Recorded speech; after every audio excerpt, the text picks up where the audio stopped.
What you're looking at here is a 2007 Mercedes Benz, and this is a 550 coupe SL, as you can see. And I'm going to show you what's going on with it. So the car originally came in leaking coolant profusively. I'm going to show you, like, it was just gushing out. So I had the customer run down to Mercedes Benz of South Orlando. This is being recorded in the Orlando, Florida area. And I had him go get me the part that I diagnosed was leaking. This part is pretty hidden and hard to see. So there's a heater, like check valve, control valve, and it has 4 hoses. 2 there, 2 here, and a little electrical servo motor. Okay, now you can see where it broke there and it broke there. So those 2 outlets were broken, sheared off completely. This one was about to go. You see the coloring on it. You see how this one's that color and this one's black? That's what they do before they snap. So they should have made this in aluminum. Like, you spend all this money on a Mercedes Benz SL series, for crying out loud, 550, and you get these plastic cheesy ass parts. Like, they know this gets hot. Why make it in plastic? Make it make sense. And to prove my point, look at the thermostat housing that I'll be replacing too. Is it plastic? No, it's aluminum. So if you're gonna make the aluminum thermostat housing because you know it's gonna get hot, then why wouldn't you make another very susceptible cooling component like this check valve, the heater control valve, I guess is the appropriate name. Why wouldn't you make that aluminum too and save people a headache? This is just to prove. I know why they don't do it. Just to pinch a penny and make a bigger profit. But like, this is what I mean. They don't build shit to last anymore. Nothing. Everything's built for profit, not to last. This is your Mercedes-Benz part number. You only put Mercedes-Benz parts on Mercedes. You don't want to go made in China. There's your thermostat housing. There's your Mercedes-Benz part number 2. It comes with a gasket. Before I show you the thermostat, I'm going to come and show you where this goes on the vehicle. Just in case you're thinking about tackling this, or you see coolant leaking from under the car. And when this car came in, under the little vacuum there, behind the front passenger wheel, under there, you'd see the coolant pouring out from like under the gills on the bottom side there. And what's happening is, if you entertain me over here, this guy is gonna install, I'm gonna set it out of the way up here. It's gonna install these hoses, this hose, and this hose. These 4 hoses. And these hoses will sit down in that aluminum track. You push this one down, and then this one goes right above it.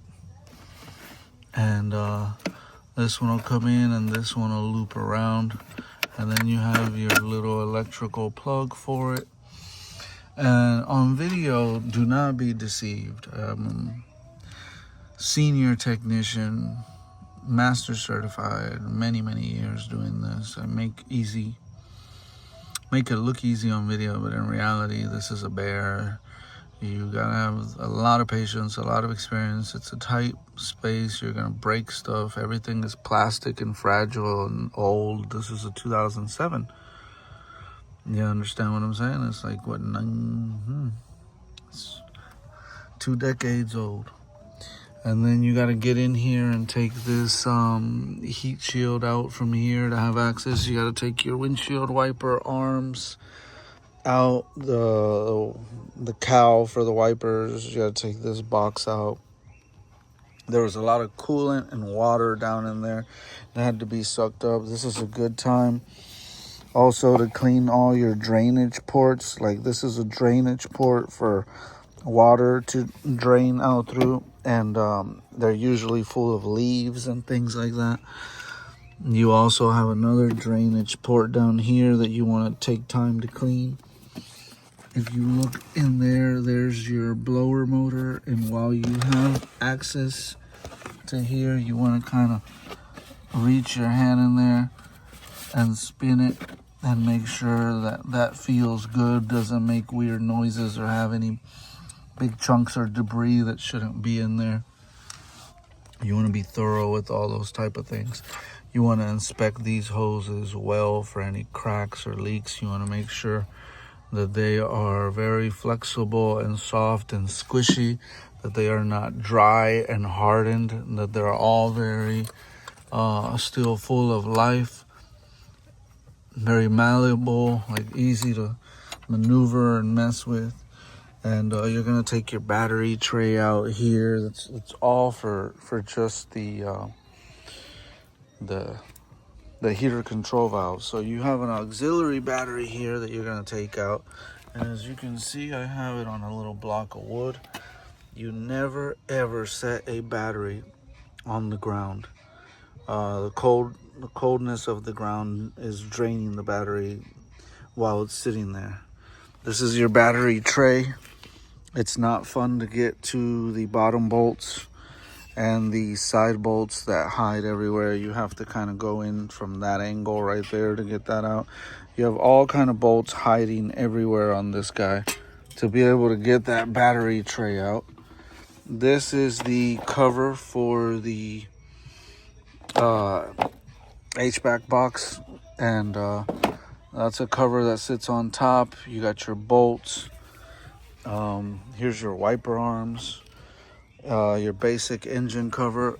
This is the firewall metal shield that you're gonna take off, and then this is your wiper arm assembly. You're gonna be careful when you release this lip on the back that you don't crack it, and you want to clean that all the way across before you put it on. Excuse me. I'm going to show you the thermostat next. I'll bring this thermostat, leave the gasket in there for now. I'm trying to make this video as quick as possible because I want to hurry up and finish this. But, okay,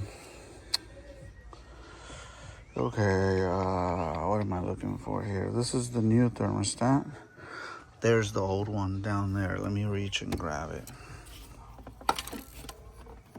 So this is your thermostat housing, and it sits here like so.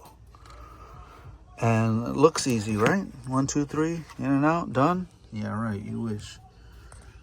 You have bolts and an electrical plug all the way down there.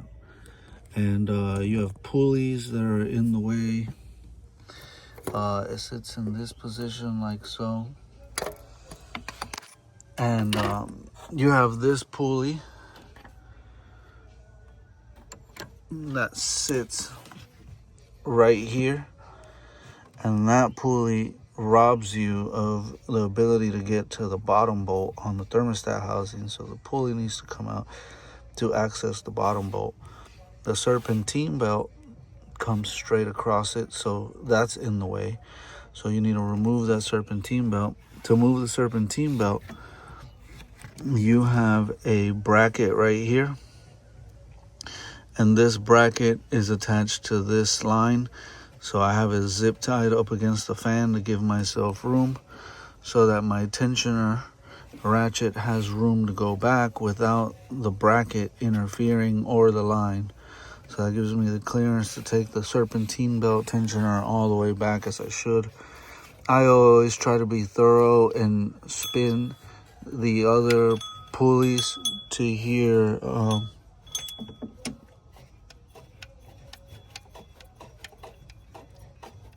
the bearing for noises and things like that. So this is a good opportunity to spin all of your pulleys and make sure that all the pulleys are rotating good, that they don't have play, that they're nice and sturdy. I cleaned all this with And brake parts cleaner. Brake parts cleaner is like hairspray. It's an aerosol. It's safe for all the electrical. You don't want to spray engine degreaser or water on here. There's too many sensors, and I mean, your dash will light up like a Christmas tree if you get some of the stuff wet. This air vacuum pump sits right there like so, and it's in the way of even seeing the thermostat, so you're gonna have to remove it. It sits in this position. You're gonna have a bolt there, you're gonna have a bolt there, you're gonna have a bolt there. You're carefully gonna have to remove these hoses again, making sure they're still flexible. You got hoses you're gonna be removing. Your electrical plug on the back. You have a aluminum bracket right here that's gonna be in the way, and you're gonna have a couple bolts on it there and there, and another one hiding on the bottom there. And I just kind of tuck that off to the side over there, out of my way carefully. You have this hose for the air pump, and you can just kind of push that off to the side there, and that frees you up and gives you all this room. It is quite a lot to take apart. You have little clips that just get hot and brittle over time, like the clip for the vacuum pump is over here, and it's just brittle and old, and it started coming apart as soon as I started touching it. It didn't want to be touched. So I'm going to carefully put this back in and put a little glue on there and stick it back at where it goes. This is your plastic clip for your thermostat housing hose. The new thermostat is going to have one of its own. So I wouldn't worry too much about if you lose it. Okay? But I have the other little bolts from them brackets that I was talking to you about there, but I want to show you something here, something that I think is important to talk about. So I'm going to try to set these two with one hand in that position right next to each other. So as you can see, inside that thermostat, there is what we call a weep hole. And it's like a bleeder hole, a weep hole, whatever you want to call it. So this sits in this position, remember, in the engine, and coolant is entering this way into the engine. And if you look at the back, you have that little check valve in there. You see that little check valve and that little cover to keep it in there? And that allows some coolant to pass by even though the thermostat is closed. Even when it's fully closed, it'll allow something to bleed through that check valve. And that check valve kind of controls the rate at which it bleeds through. Now, that's a very good thing for cars up north. For cars in Florida, not so much. We live in a state that's considered the Sunshine State. So I modify them and I open that up. No check valve. And I make the hole a little bit bigger. I go 1/4-inch drill bit and I open it up. Take the check valve out and I open it up. I don't go too crazy. I didn't open the hole completely, as you see. Just a little. You can go 1/8 on a 1/4-inch, or 1/8 to a 1/4-inch drill bit, whatever you prefer. But you're going to open that, no check valve, so you have straight flow without the resistance of the check valve. And just that little bit makes a big difference. See what I'm talking about? It comes with a new clip. So I'm going to give you an illustration for you to understand what a thermostat actually is doing for this engine and why I modified it. But before I explain that, I'm going to tell you a short story.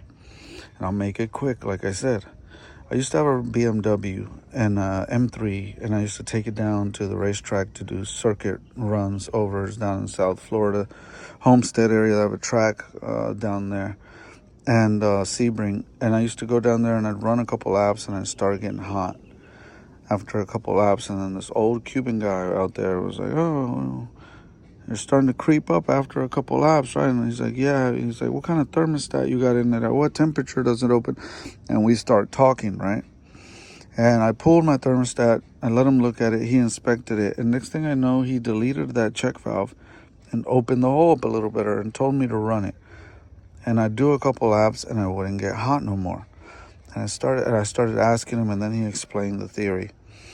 And I'm going to explain it in my own way because he explained it in Spanish different. But this is the best explanation that I can give y'all in English. This is my version of it. So think of this thermostat as the security guard at the front of the club. You're trying to get into the club. It's popping inside here, right? And you got your radiator hose that comes right here. And your radiator hose is letting the coolant from the radiator come into the engine. So let's say the radiator is the line of people outside, and the engine is the club where the party's popping. And everybody wants to get in there and shake what their mama gave them and have a good time tonight, right? But we got to hold them off in the radiator. We got to hold that line off because we're going to get too hot up in here, right? It's going to get too hot. And if we just let everybody just come in as they wish. So what we do is we hold the line off, right? The club is at capacity. We need to chill. The engine is saying, club is at capacity.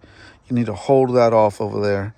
You need to give us a minute. We'll let you know when to open and start letting people back in.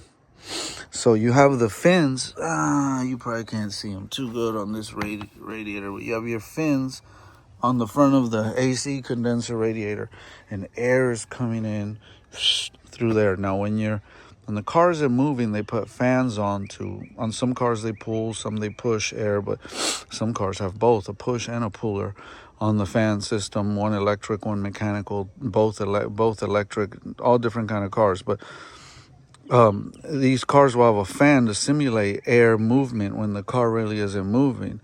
But air is going to move through here as you're driving or stopped with the fans running, simulating it. And it's going to go through all those little veins and all those little fins that you see in the radiator. And the air is supposed to pass through. That's why you want to make sure there's no obstruction in your radiator fins, that they're nice and clean and you don't have leaves or debris or anything like that obstructing you from being able to see, from being able to get air through there. I use the water hose and I run the water hose and I clean real good in there. Like I literally put the water hose up to here. On some vehicles like this one, you could actually remove these bolts and remove this front grill and really stick your hand in there and get a good cleaning and hose it all down. I'll also run shop air and feel my hand on the back and just make sure I got good airflow with shop air, meaning the air compressor, and with the blower blowing through. And after I ran the water to get everything dry and clean, and I cleaned my front end because I want good airflow through those radiator fans. So that thermostat will close and it'll say, sorry, y'all got to stay out here, and allow that air to pass through and cool that coolant down, cool that line of people down. The people that are in the club partying, they're like, man, it's hot in here. We've had enough. We need to get out, get some fresh air. So they come out, right? And they're coming out that way. And they're going to come back out here and they're going to cool off outside, right? Get some fresh air. And then we've had enough people that have needed to come out and get cooled off. So now the bouncer opens up, thermostat opens and says, all right, I let some of you people out here. You guys are nice and cooled off. We got some people coming out looking to cool off. Let's get you in there and get you nice and hot. And then the thermostat will open. It will float. The coolant will float. Cool coolant that's been cooled by the fan and the radiator and air will flow into the engine. And the engine will be cooled. And then the hot coolant that the engine heated up will exit out and come into the radiator. Now you have an overflow tank for when pressure rises too much. Your overflow will go into the overflow tank because it's overflown and the radiator's just like, I don't need that much right now. I can't handle all that. Send some of it to the overflow tank. And then when the radiator is also depleted and needing some, it'll say, wait a minute, I'm running low over here. I need some overflow coolant to come and assist and fill me up and top me off. So the overflow tank is also a major factor here. You want it clean. You want it full to the full mark. You don't want it full to the top because you need room to empty in it. But you don't want it too empty to where it can't replenish because there isn't enough. But we're going to go back to the bouncer at the club. That's this thermostat. And he's closed. And he's saying, okay, F y'all, ain't nobody getting in here. But no matter, have y'all ever been to the club and no matter, like even if they say the club's full right now, y'all going to have to hold up before we let y'all in. But then fine girls will still be able to, they get let in and y'all standing there staring at them fine girls like, damn, how come they can get in? And it's because there ain't no rules for them. They going to get in that club no matter what's going on, right? So think of this weep hole as the ability to let some fine girls in the club. Them regular chicks, they gonna wait for this bouncer to open this door. But them dime pieces, oh, they sliding right up in through there. And this is where they're going in, right through that little crack. And there's always that crack where them fine girls get to slip in, right? But this ain't enough fine girls for the Sunshine State. We got too many hotties in Florida, right? And we need to let some more of them hotties in here because it gets super hot. They so hot in Florida, right? Them Florida girls ain't nothing to play with, boys. So we gonna make a little bigger crack for them to slide up in there and really let some hot girls up in here. But we don't want to go crazy and let all the little average chicks in here. We need them to stay in the line outside and cool shit down so we can cycle them back through. Once it gets too hot, we let some of them average chicks out to get fresh air, and then we let some new average chicks and little average dudes back up in the club. The VIP people, they going right through this little hole no matter what temperature the club is rocking at, no matter what. But that bouncer, that thermostat, is going to stay right there. Now, what the mistake people do is they say, I'm overheating. I got overheating issues. I'm just going to delete the bouncer at the door. I'm going to cut off the thermostat, completely bypass it, and just let, like, no borders, right? Like Trump is like, yeah, that ain't going to work. And Biden administration like, yeah, we're going to let everybody through here. And it doesn't work. So you can't have no border. You got to build a wall. You got to have a bouncer. I'm trying to give y'all analogies y'all are going to understand. So the bouncer standing there with his arm crossed saying, I ain't letting all of you in. I need enough of you to stay here long enough to cool off. If I just let you all go in and out as you please and no control at the door, then the coolant doesn't stay there long enough to cool off. So all you have is hot coolant circling through the whole time. And you're just circling hot coolant nonstop. You don't want to circle hot coolant nonstop. You want it to be stopped so that it will actually have enough time spent in the radiator with the fan to blow on it and cool it down. So by the time it cycles out, you actually have cool coolant entering the engine that will actually cool the engine temp. And in the Sunshine State, what happens is, it, like I said, it's popping in here. So we need to relieve a little more pressure than they give you pressure to relieve from the factory, because in up northern states where it's colder, you can get away with a little bit of pressure like that being relieved. That'll get you by. It's more cold up there than it is down here, and that's actually beneficial to you, right? It helps the engine warm up faster, and you could hurt an engine too cold just like you can too hot. So you want that little check valve in there. You don't want too much flow through that weep hole. But in Florida, it don't take long at all for your engine to heat up. It heats up almost right away, as hot as it is, especially in the summer months.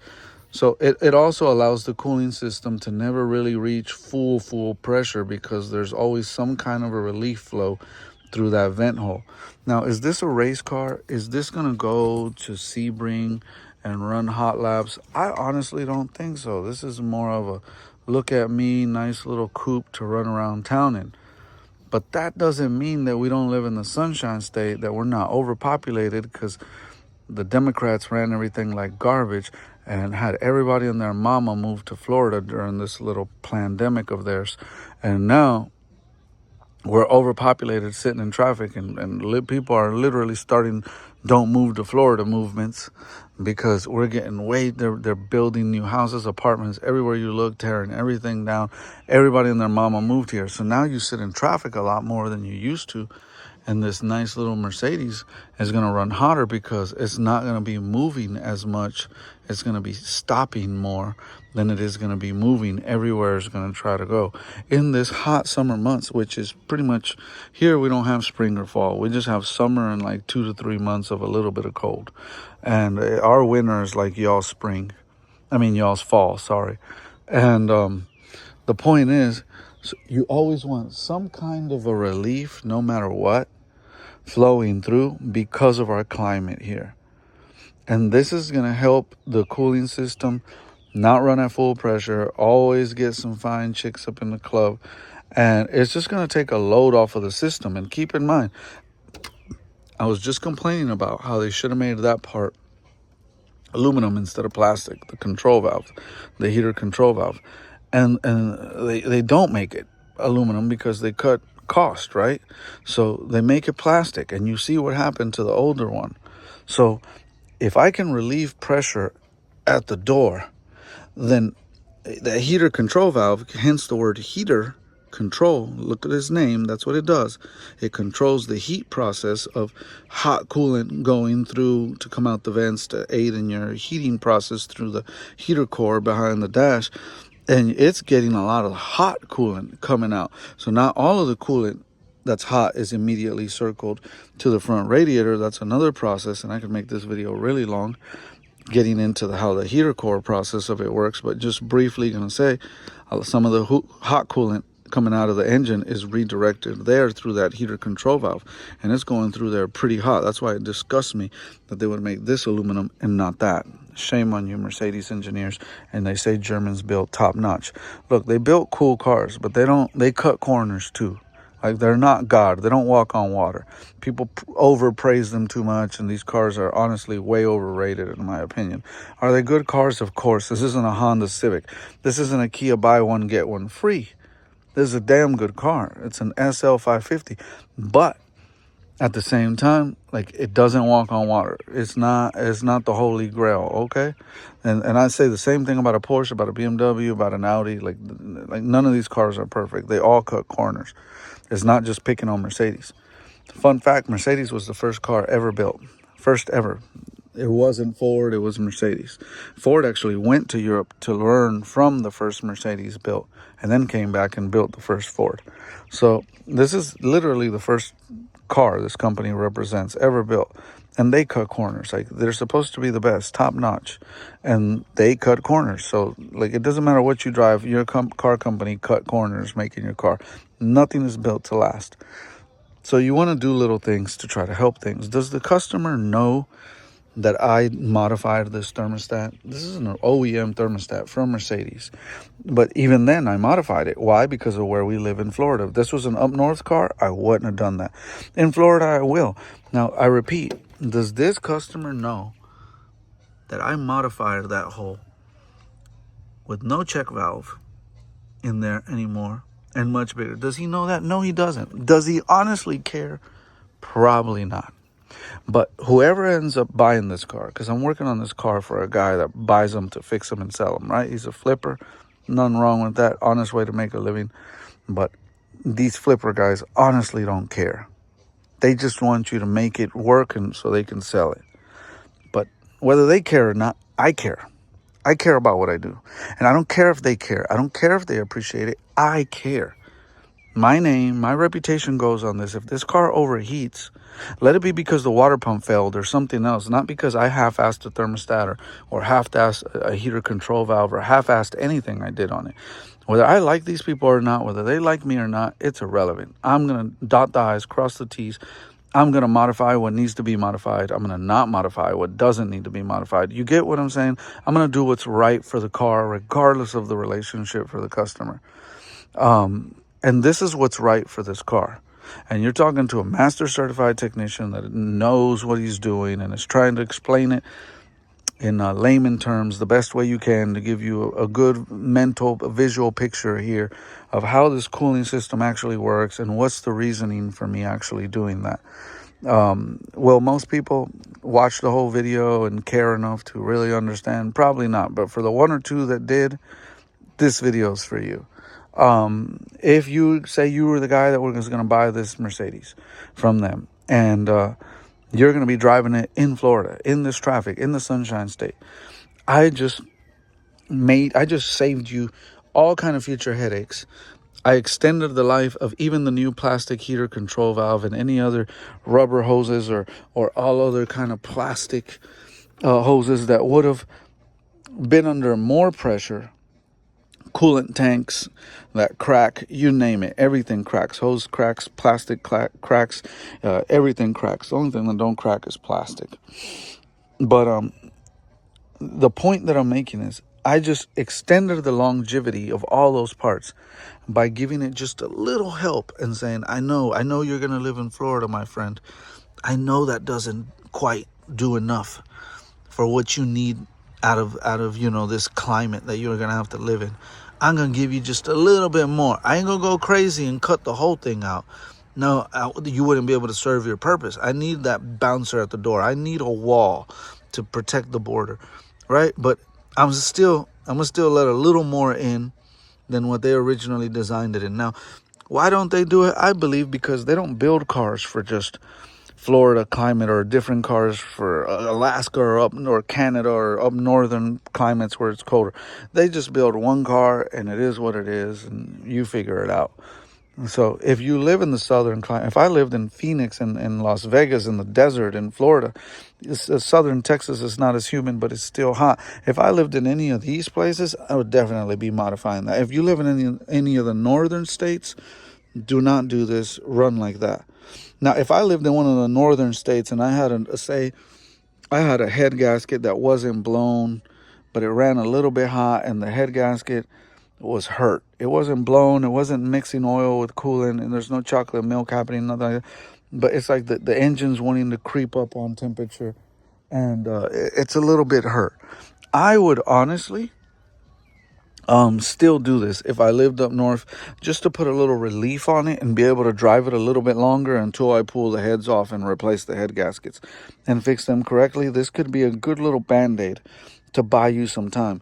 But never, ever, ever cut the thermostat out completely and let it flow just with no bouncer at the door, no security at the door. So I don't want to ramble on and make the video too much longer than I did, but I hope somebody got something out of this. If you have any other questions, drop them in the comments below. I'm going to end the video and finish this. This is not really a video of like step by step how to remove a thermostat from a Mercedes 2007 SL550. This is not a how to do a video. This is more of an educational video to understand how the system works, the modifications that you would need in warm climate and why, a good explanation of those things. Does this give you a good visual of what it takes to tear this apart and actually be able to have access to the thermostat and the heater control valve and remove these components and put everything back? Yeah, it gives you a visual. I'll even show you briefly the tools that I use specifically for the thermostat. This is a what was that? I want to say a T30 6-point hex. This is a reverse 6-point hex socket, and this is a 10 millimeter. I had a little extension to help out. I barely use this. I mainly use this. Little plastic clips. It's nice to have a small flathead to dig at them without breaking them, of course, and then a little bigger one to help push them. That's the method I use. I used a wobbler on a couple bolts where it was needed. I also used the flathead to remove the C-clip. I used a regular 3/8 flex head ratchet for a lot of my bolts to crack them loose if they were tight, and then I finished with that. And I have another ratchet with a, I believe that was a 19 millimeter on the serpentine belt tensioner tool. And that's pretty much all the tools I need. You don't really need a whole lot of tools. If you're gonna buy one of these cars and you're gonna fiddle with one of these cars, you're gonna use a lot of different. Europeans are big into these 6-point hex style screws. You'll see them right here. They're really big, the Europeans, into these type of nuts everywhere you look. And yeah, so you're gonna need to get yourself a nice little set for that. And this is honestly the best little set you can get. You have all your longs, your shorts, all your different sizes. So this is a good little set. It's upside down, but Quinn makes it. I got this at Harbor Freight. Now, I have a lot of expensive Snap-on, Matco, Milwaukee, everything you can think of. Multiple toolboxes full of stuff. But you don't always have to get Snap-on, Matco, name brand. Like this has a lifetime warranty at Harbor Freight. I really like Quinn. I've gotten a lot of their stuff. This is a nice little Quinn socket set, metric, and lifetime warranty, as you can see right there. And this is just a 6.38 set, and nothing special about that. But they're cheap, they're good. You can break them, bring them to Harbor Freight, swap them out. You can't go wrong. For electrics, I love Milwaukee. I'll use Ryobi, I'll use DeWalt, I'll use Craftsman. I use a little bit of all that, but I love Milwaukee. I swear by Milwaukee. But get yourself a little Quinn set of your hex Allen style 6-point sockets, and a little toolkit. If you're gonna own one of these cars, anything German, Volkswagen, Audi, Mercedes, I promise you, you're gonna want that tool set. You're not gonna be able to touch it or do much of anything with it. It does have a couple regular sockets like any other engine would. Those are your wiper nuts. I believe they were 15s. You have 10 millimeter nuts like any car. You're gonna have regular bolts. You have your regular aluminum little 10 millimeter bolts everywhere. You're gonna have a lot of that stuff too, but a lot of it, and I mean a big part of it, is you'll see regular nuts on this car. I'm not saying you won't, but on the engine compartment, you're gonna see a lot of this style bolt everywhere you look. Everywhere you look, you're gonna see that, in all different sizes. So yeah, you definitely want to invest in that tool set if you're gonna do that. I'm gonna end the video. This does come with a gasket. Another thing I'll say is don't bake it with too much glue. I hate people that do that. The gasket in itself should be enough to seal. I put a thin layer on it just to be sure, but you don't have to overdo it. And when you put these hoses back, if you do end up doing this job, you're gonna want to put these clamps. Let me see how well this camera will show it. See how they have a mark from where the clamp was on it? I try to respect that mark and put these clamps in the same exact position that they were. I don't leave them off by a little bit. If it was right there is where I put it, because there's a memory mark, like an imprint on that hose from where that clamp originally was. And even if it's a pain in the ass and it's facing that way, I put it back exactly like it was, because that's going to be your tightest seal. And if you put it in a different position, that's going to cause a leak. So always pay attention. It's the details. Like, you got to know how to dot your I's and cross your T's that make a quality job versus a not quality job. But I'm gonna end the video here. I hope you guys learned something. Like I said, drop a message in the comments. This is a Mercedes. Most people you take this to, if you took this car to Pet Boys or anywhere, Pecker Boys, any of these little shops, like, they tell you, we don't work on that here, and they'll send you somewhere else. And so many shops are afraid of working on this car, supposedly real technicians, and they'll be like, oh, we don't work on them. You got to take that to a German Mercedes specialist shop. There ain't nothing special about this. Do Germans do different? Yeah, they use different nuts and bolts, certain specialty tools. Their cars can be a little quirky and more complicated sometimes, but it's a car. An engine is an engine. It's an air pump on 4 rubber tires. I don't care what badge you put on the front hood. So ain't a car on planet Earth that scares me or intimidates me. But that's me speaking with experience. The average shade tree part changer guy, he's gonna look at this and clench his butthole like, oh, I don't want to work on that. What if I mess up? Like, they're scared. They don't have experience. So you do want to be careful who you bring this to. That's why I really don't take the time to make this a step-by-step how to do this, because not everybody should be trying to work on this car if you need a video to tell you how to work on this car. This is a video of, like, more to say you should let somebody that knows how to work on the car, but let the video serve you to understand what he's gonna do, to be able to know if he did a good job for you, to be able to have a conversation with him after watching this video and not be lost in the sauce as far as your cooling system, how it works. And if you live up north, if your thermostat shouldn't have been modified, if you live down south, warmer climate, well, maybe it should have. And to be able to have a more toe-to-toe conversation and be able to see eye to eye with him on what the situation is that's going to be best suitable for you. And the visual and the explanation, if he's telling you, I'm going to charge you this much, this should give you an idea of what he should charge you.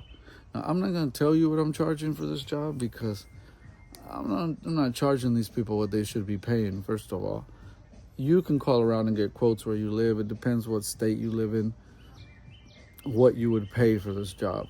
But this isn't lightweight work. This is like, I make things look easy because I'm experienced, but this is something that the inexperienced guy would run away from scared. And he'd probably break stuff too if he even attempted it. So this is definitely like an A-level technician. I wouldn't even want a B-level technician to do it. You damn sure don't want a C-level guy touching it. A-level is top tier, B is mid-tier, C is bottom tier. So you want an A-level technician doing this, pay that guy, even if it's a guy like me that does it in the evenings from his house, but pay someone that is confident, knows what they're doing to do it. If you're in a southern state, tell them you watched the video, show them the video if you have to, send it to them, tell them you want your thermostat modified so that you can let a little more fine girls up in there, because, yeah, it's hotter up in the club down here in Florida. Anyways, I'm going to end the video there. I'm going to have to finish this and go get some sleep. God bless you. Catch you on the next video.